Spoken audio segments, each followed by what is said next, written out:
नमस्कार दोस्तों, स्वागत है आपका आपके पसंदीदा चैनल नॉलेज विशेष पर। दोस्तों आज का जो हमारा वीडियो है, जो हमारी टॉप 25 क्वेश्चंस की सीरीज चल रही है, उससे रिलेटेड 8वां पार्ट है। इससे पहले हम 7 पार्ट अपलोड कर चुके हैं। यदि आपने अभी तक उनको नहीं देखा है तो वीडियो की डिस्क्रिप्शन बॉक्स में प्लेलिस्ट का लिंक दिया हुआ है, आप उस पर क्लिक करके सारे के सारे वीडियोज़ जो है वो एक साथ देख सकते हो। ये गाइज, इसमें हम एग्जाम के पॉइंट ऑफ व्यू से जितने भी मोस्ट इंपॉर्टेंट क्वेश्चन हो सकते हैं उनकी टॉप 25 क्वेश्चंस की जो है सीरीज चला रहे हैं। इसमें हम अपने चैनल पर डेली 2 वीडियो अपलोड करते हैं। तो गाइज, जितना ज़्यादा से ज़्यादा हो सकता है हम वेरी मोस्ट इंपॉर्टेंट क्वेश्चन आप लोगों के लिए लेकर आते हैं। तो यदि आप अभी तक आपने इन वीडियोस को नहीं देखा है तो वीडियो के डिस्क्रिप्शन बॉक्स में प्लेलिस्ट का लिंक दिया हुआ है, आप उस पर क्लिक करके सारे के सारे वीडियोस को एक साथ देख सकते हो। तो चलिए गाइज, करते हैं आज की क्लास स्टार्ट। क्लास स्टार्ट करें उससे पहले गाइज आप लोगों से एक रिक्वेस्ट करना चाहेंगे, यदि आप हमारे चैनल पर नए हो तो चैनल को सब्सक्राइब कर लीजिए, बेल आइकन को प्रेस कर लीजिए ताकि जब भी वीडियो डाली जाए उसकी अपडेट आप तक पहुंच सके। चलिए गाइज, करते हैं आज की क्लास स्टार्ट। ये रहा हमारा पहला क्वेश्चन। अंडमान और निकोबार द्वीप समूह का सर्वोच्च शिखर पल्याण शिखर कहाँ स्थित है? मोस्ट इंपोर्टेंट क्वेश्चन है गाइज। अंडमान और निकोबार द्वीप समूह का ये एक शिखर है और ये कहाँ स्थित है? ये गाइस जो उत्तरी अंडमान में स्थित है। नाम याद रखना इसका, पल्याण शिखर। ये अंडमान और निकोबार द्वीप समूह का सर्वोच्च शिखर है, पल्याण शिखर इसका नाम है और ये कहाँ अवस्थित है? उत्तरी अंडमान में जो है स्थित है। तो इस प्रकार इसका विकल्प हमारा ए सही हो जाएगा। चलिए देखते हैं अगला क्वेश्चन। अगला क्वेश्चन है हमारा, निम्नलिखित में से किस मूर्ति कला में सदैव हरित स्तरित चट्टान का प्रयोग माध्यम के रूप में होता है? तो हरित स्तरित चट्टान का जो प्रयोग माध्यम के रूप में होता है वो बरहूत मूर्ति कला में होता है। किसमें? बरहूत मूर्ति कला में हरित स्तरित चट्टान का प्रयोग माध्यम के रूप में होता है। तो इस प्रकार इसका विकल्प हमारा सी सही हो जाएगा। चलिए देखते हैं अगला क्वेश्चन। अगला क्वेश्चन है हमारा, मुगल चित्रकला किसके राज्यकाल में अपनी पराकाष्ठा पर पहुंची? वेरी मोस्ट इंपोर्टेंट क्वेश्चन है गाइस। जो मुगल चित्रकला थी वो किसके शासनकाल में पहुंची थी? वो जहांगीर के शासनकाल में अपनी पराकाष्ठा पर पहुंची थी। किसके में? जहांगीर के शासनकाल में जो है अपनी पराकाष्ठा पर पहुंच चुकी थी। तो इस प्रकार इसका विकल्प हमारा सी सही हो जाएगा। चलिए देखते हैं अगला क्वेश्चन। अगला क्वेश्चन है गाइस, निम्नलिखित में से कौन सा तथ्य इलाहाबाद संधि से संबंधित नहीं है? ऐसा पूछा गया कि इलाहाबाद संधि से संबंधित इनमें से कौन सा तथ्य नहीं है। तो गाइस आप इस वीडियो को पॉज करके एक बार पढ़िएगा, तब आप इसका आंसर दीजिएगा। तो देखते हैं, इलाहाबाद, कड़ा और उसके आसपास के इलाके मुगल बादशाह को दे दिए गए थे। ये बात तो बिल्कुल सही है गाइस। मुगल बादशाह ने बंगाल, बिहार और उड़ीसा का दीवानी अधिकार अंग्रेजियों को सौंप दिया था। ये बात भी सही है। अंग्रेजों ने हैदराबाद के उत्तर के जिलों उत्तरी सरकार को मुगल बादशाह से जागीर के रूप में प्राप्त किया। ये बात भी सही है। तो मुगल बादशाह ने हर्जाने के रूप में अंग्रेजों को 50 लाख रुपए दिए। ये गाइस इससे संबंधित नहीं है। तो इसमें कौन सा है? ये मुगल बादशाह ने हर्जाने के रूप में अंग्रेजों को 50 लाख रुपए दिए, ये इलाहाबाद संधि से संबंधित नहीं है। किससे संबंधित नहीं है? ये इलाहाबाद संधि से संबंधित नहीं है। तो इस प्रकार इसका विकल्प हमारा डी सही हो जाएगा कि मुगल बादशाह ने हर्जाने के रूप में अंग्रेजों को 50 लाख रुपए दिए, ये इलाहाबाद संधि से संबंधित नहीं है। चलिए देखते हैं अगला क्वेश्चन। अगला क्वेश्चन है गाइस, निम्नलिखित में से कौन सा प्राचीन भारत में शैव संप्रदाय था? मोस्ट इंपोर्टेंट क्वेश्चन है गाइस। तो जो शैव संप्रदाय था वो था मत मयूर। मत मयूर समुदाय जो था वो एक शैव संप्रदाय था। तो इस प्रकार इसका विकल्प हमारा बी सही हो जाएगा। चलिए देखते हैं अगला क्वेश्चन। अगला क्वेश्चन है हमारा, निम्नलिखित में से कौन दादा भाई नौरोजी के उत्सारण सिद्धांत में विश्वास नहीं करता था? तो गाइज इनमें से बात करें, सर सैयद अहमद खान जो थे वो दादा भाई नौरोजी के उत्सारण सिद्धांत में विश्वास नहीं करते थे। कौन? सर सैयद अहमद खान। तो इस प्रकार इसका विकल्प हमारा सी सही हो जाएगा। जाएगा। चलिए देखते हैं अगला क्वेश्चन। अगला क्वेश्चन है हमारा 1756 ईस्वी में बंगाल के नवाब ने किस स्थान को जीतने के पश्चात उसका नाम अलीनगर रख दिया था? तो 1756 ईस्वी में जो बंगाल के नवाब थे उन्होंने कलकत्ता को जीतने के पश्चात उसका नाम अलीनगर रख दिया था। 1756 ईस्वी में जब बंगाल के नवाब ने कोलकाता को जीता तो उसका नाम क्या रख दिया था? अलीनगर जो है कर दिया था। तो इस प्रकार इसका विकल्प हमारा सी सही हो जाएगा कि बंगाल के नवाब ने जब कलकत्ता को जीता तो इसका नाम जो है वो अलीनगर कर दिया था और ये घटना हुई थी 1756 ईस्वी के दौरान। चलिए देखते हैं अगला क्वेश्चन में आगे बढ़े उससे पहले आप लोगों से एक रिक्वेस्ट करना चाहेंगे, यदि आप किसी भी सोशल मीडिया प्लेटफॉर्म से जुड़े हो तो प्लीज़ गाइस आप इस वीडियो को शेयर जरूर कीजिएगा। आप किसी भी सोशल मीडिया प्लेटफॉर्म से जुड़े हुए हो या किसी भी एजुकेशन ग्रुप से भी यदि आप जुड़े हुए हो तो प्लीज़ गाइस आप लोगों से एक रिक्वेस्ट है, आप इस वीडियो को उस एजुकेशन ग्रुप में शेयर ज़रूर कीजिएगा। चलिए देखते हैं अगला क्वेश्चन। अगला क्वेश्चन है हमारा नवंबर 1940 में भीमराव अंबेडकर संविधान सभा के लिए कहां से निर्वाचित हुए? तो नवंबर 1940 में डॉक्टर भीमराव अंबेडकर जो थे वो संविधान सभा के लिए बंगाल से निर्वाचित हुए थे। कहां से?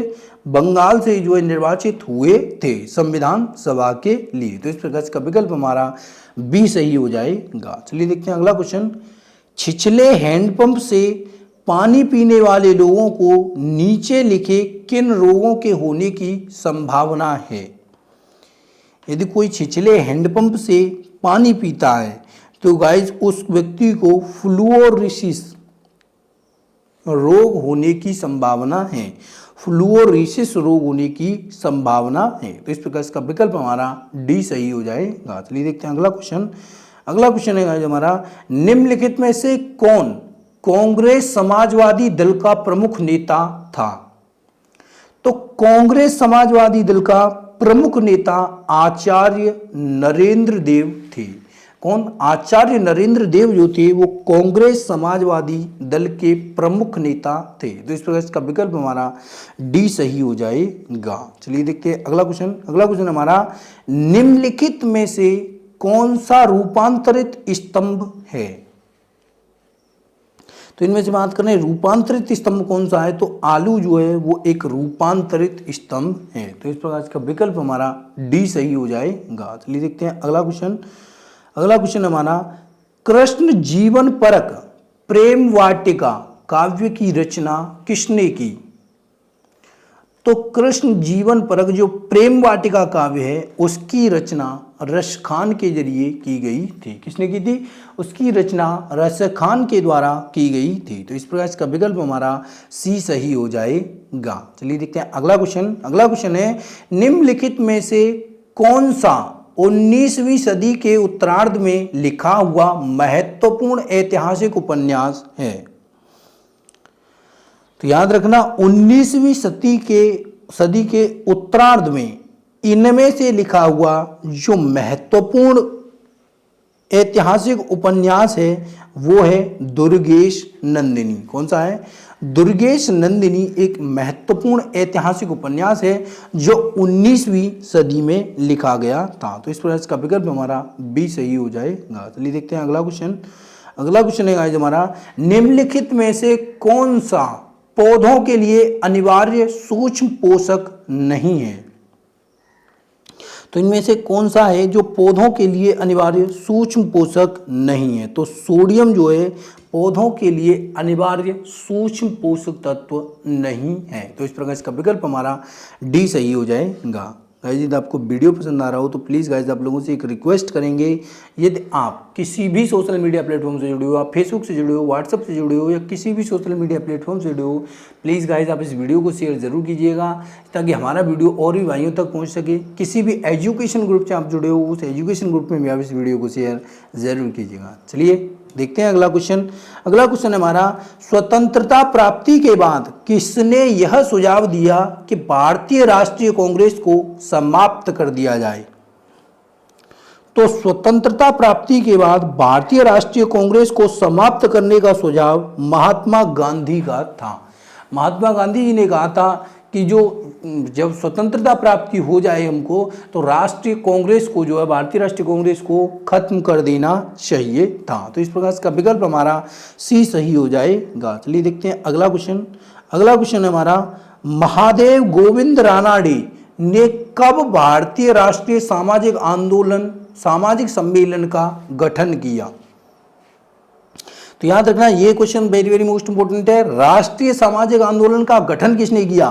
तो वो किया था महादेव गोविंद रानाडे ने। और कब किया था? 1833 ईस्वी में किया था। राष्ट्रीय सामाजिक सम्मेलन का गठन महादेव गोविंद रानाडे ने 1883 ईस्वी में जो है किया था। तो इस प्रकार इसका विकल्प हमारा ए सही हो जाएगा। चलिए देखते हैं अगला क्वेश्चन। ऑस्ट्रेलिया के प्रधानमंत्री बॉब हॉक की पहल पर एशिया प्रशांत आर्थिक सहयोग जो ओपेक है का गठन कब किया गया था? जो ओपेक का संगठन बना हुआ है उसका जो है गठन कब किया गया था? तो उसका गठन किया गया था गाइस 1889 ईस्वी में। उससे भी ज़्यादा इंपॉर्टेंट ये हो जाता है कि किस देश के प्रधानमंत्री के जो है पहल पर किया गया था। तो ये ऑस्ट्रेलिया के प्रधानमंत्री की पहल पर किया गया था। उनका नाम क्या था? बॉब हक।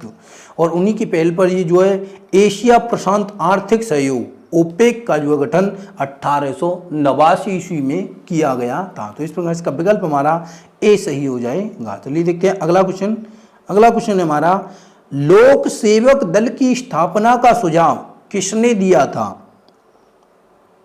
तो जो लोक सेवक दल की स्थापना का सुझाव दिया गया था वो महात्मा गांधी जी के द्वारा दिया गया था। किसके द्वारा? महात्मा गांधी जी ने ही लोक सेवक दल की स्थापना का सुझाव दिया था। तो इस प्रकार इसका विकल्प हमारा डी सही हो जाएगा। चलिए देखते हैं अगला क्वेश्चन। अगला क्वेश्चन है हमारा, माउंटबेटन योजना के अंतर्गत कब पहली बार भारत विभाजन एवं पाकिस्तान निर्माण को स्वीकार किया गया था?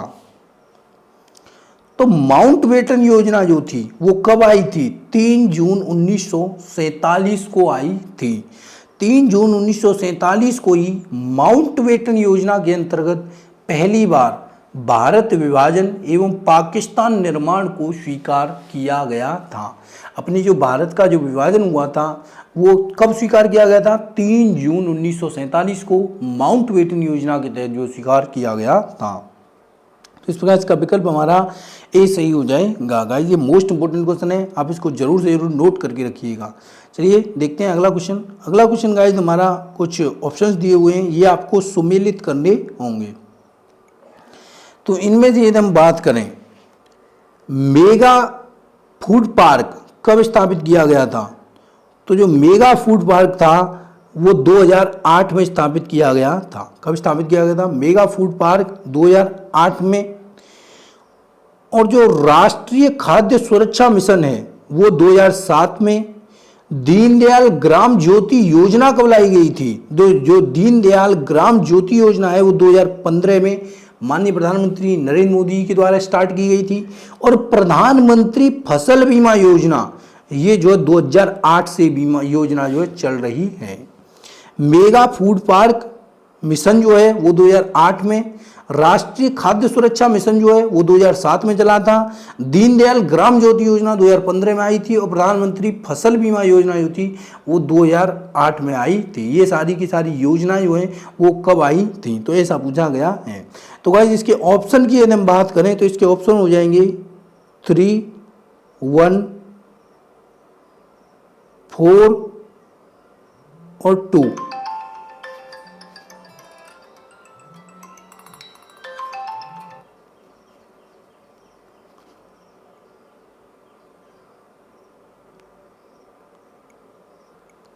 तो गाइज इसके जो ऑप्शन हो जाएंगे वो कौन कौन से हो जाएंगे? मेगा फूड पार्क की स्थापना जो है वो मेगा फूड पार्क की योजना जो है वो कब चली थी? 2008 में ये चली थी। और राष्ट्रीय खाद्य सुरक्षा मिशन जो चला था वो 2007 में चला था, 1। और जो दीनदयाल ग्राम ज्योति योजना थी वो 2015 में चलाई गई थी। और प्रधानमंत्री फसल बीमा योजना थी वो 2008 से चल रही थी। प्रधानमंत्री फसल बीमा योजना 2016 में चलाई गई थी। ये भी माननीय प्रधानमंत्री नरेंद्र मोदी के द्वारा जो है स्टार्ट किया गया था। तो इसके ऑप्शन हो जाएंगे गाइज 3, 1, 4, 2। तो इस प्रकार इसका विकल्प हमारा ए सही हो जाएगा। चलिए देखते हैं अगला क्वेश्चन। सॉरी गाइज, एक फोन आ गया, उसमें डिस्टर्ब हो गई। चलिए देखते हैं अगला क्वेश्चन। निम्नलिखित में से कौन सा प्रथम यूरोपीय व्यक्ति था जिसने भू क्षेत्र अर्जित करने के उद्देश्य से भारतीय राजाओं के झगड़े में भाग लेने की नीति आरंभ की? तो इनमें से कौन सा प्रथम यूरोपीय व्यक्ति था जिसने भू क्षेत्र अर्जित करने के लिए उद्देश्य से भारतीय राजाओं के झगड़े में भाग लेने की जो है नीति आरंभ की थी? तो राजा था गाइस डुप्ले। कौन था?